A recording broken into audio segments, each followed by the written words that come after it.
and today I'm going to talk about my project, which covered national security objectives and global cybersecurity agenda in the United States, Russia, China, Israel, and Sweden.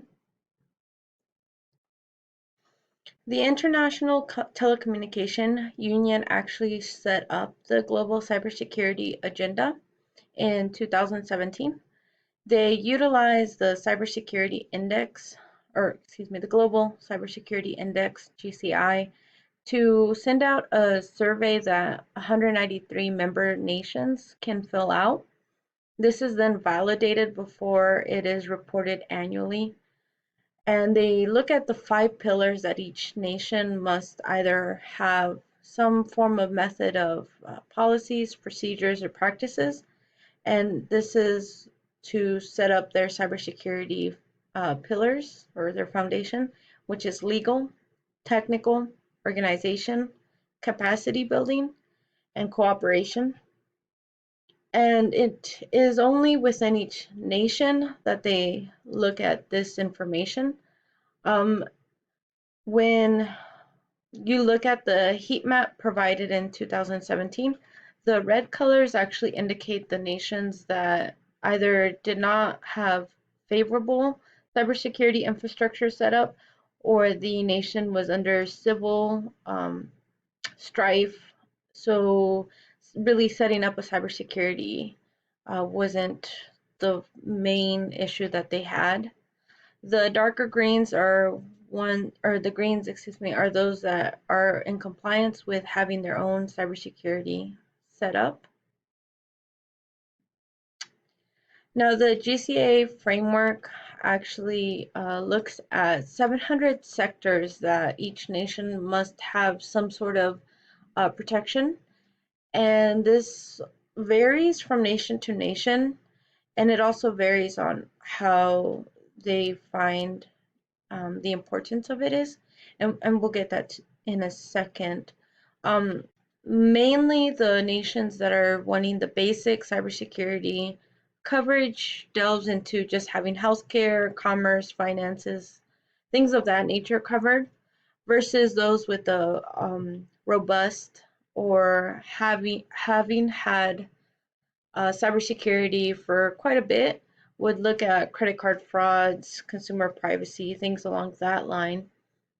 And as mentioned before, it can depend on what that nation is going through. If they have just cyber domain within the government and that's it, then most of them don't focus on the citizens' protection as much.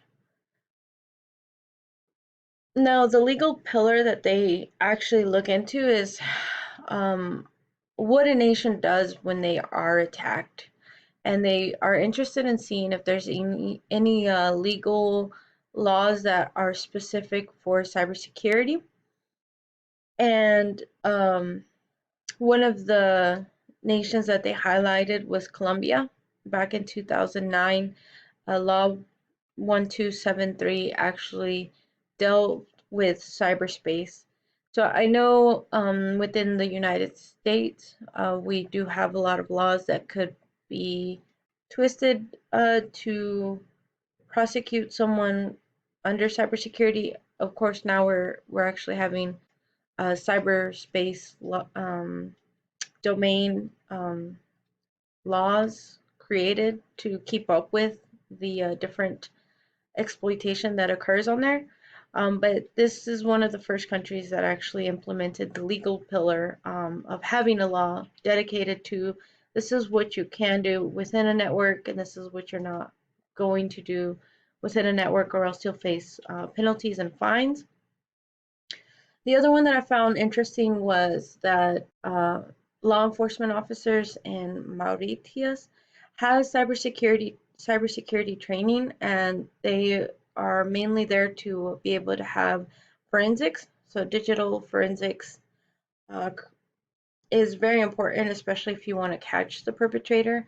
So having not only the legal side but the enforcement side work together in providing that legal pillar is important for the GCI index that they had. So this is a technical pillar, and it's basically coming down to various organization within a nation, and especially globally, recognize that there needs to be a one size fits all stance on how global cybersecurity should be operated. This has the ITU, the World Bank, the Commonwealth Secretariat, NATO Cooperative Cyber Defense Center of Excellence, and the Commonwealth Telecommunications Organization. Um, they all banded together to create the Guide to Developing a National Cybersecurity Strategy in 2018, and they passed the responsibility and roles to a newly implemented CERT team. And this is really important for those looking into a nation, just um, how serious they take cybersecurity. And by developing strategies or frameworks, that shows that there's actual thought behind how they want to run cybersecurity practices and procedures. And this is just one of many different out there.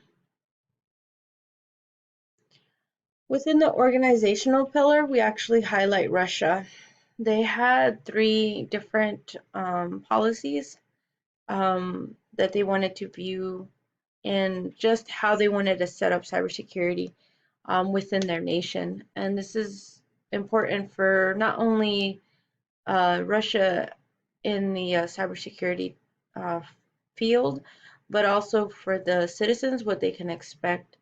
Um, a lot of times, the this pillar, I guess, is either a success or it's of course modified throughout the times. Um, the needs are different again, and so some of them might set up a separate department to run cybersecurity. So the importance of this pillar is that not only does a nation look at um, what their stance is on having cybersecurity, but who is responsible or the role and how that will be organized within their national um, concept or economic progress.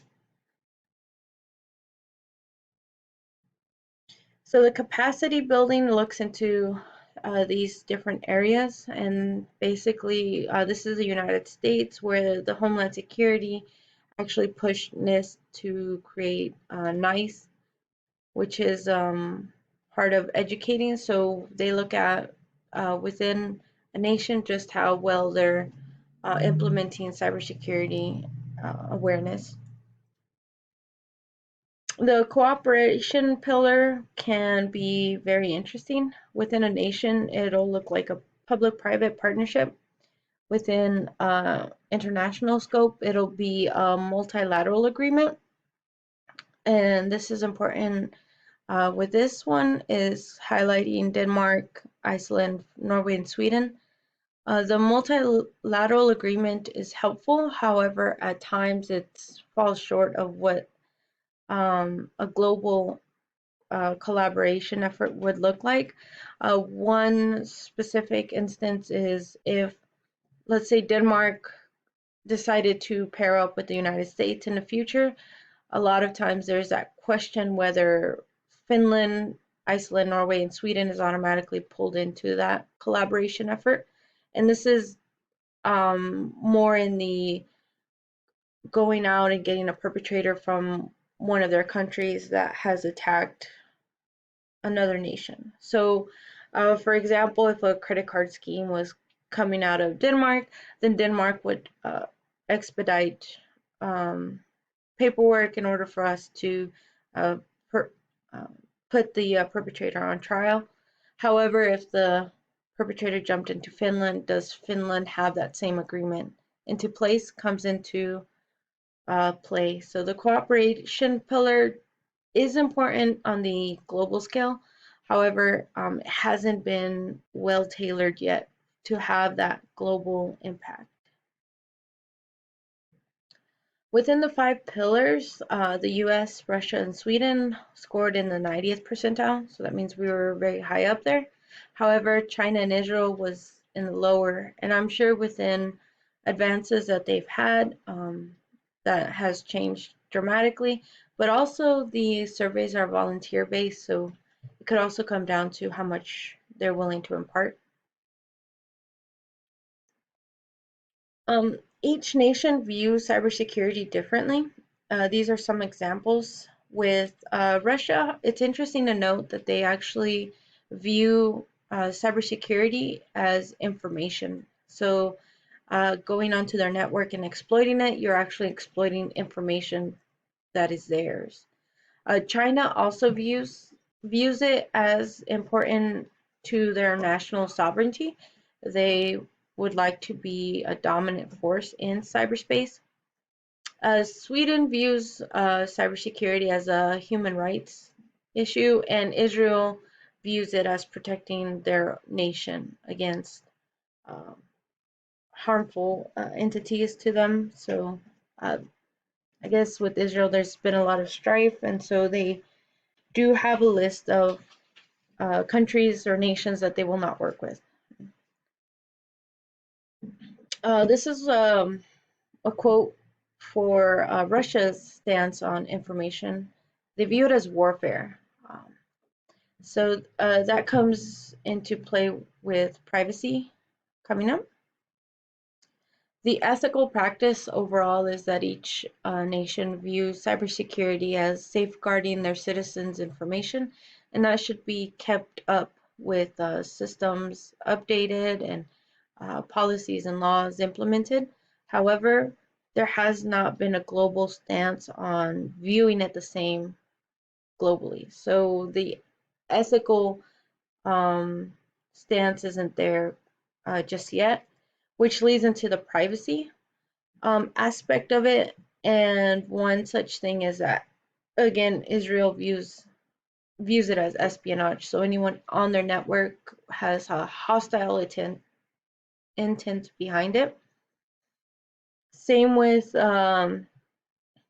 currently the United States facing Russia-sponsored attacks with um, our uh, Treasury Department. That would also be viewed as hostile if it was Israel. So it would be interesting, and my recommendations in my paper was to have a global stance in having nations sponsor a state attack to be a violation of international trust. One such instance is that within the United States, the FireEye company that was hacked, their hacking tool was taken.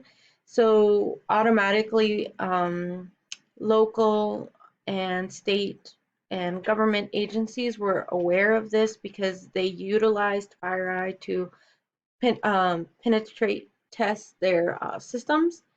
However, now that basically the tools are in Russia's position, they were able to hack the US Treasury Department, which has personal information for each individual citizen here in the United States. FireEye had helped Saudi Arabia thwart an oil attack, and so prior to this hack, so now it's interesting to note that FireEye actually highlighted the attack as being Russian based. So, viewing the recent attacks globally, we need to utilize the GCA and implement a wide uh, stance on the ethical and privacy importance of citizens and the cybersecurity practices of maintaining cyber domain safeguarded not only from bad actors but uh, state-sponsored attacks to other nations, especially nations with less cybersecurity infrastructure. So that concludes my presentation on the different nations and their GCA stance.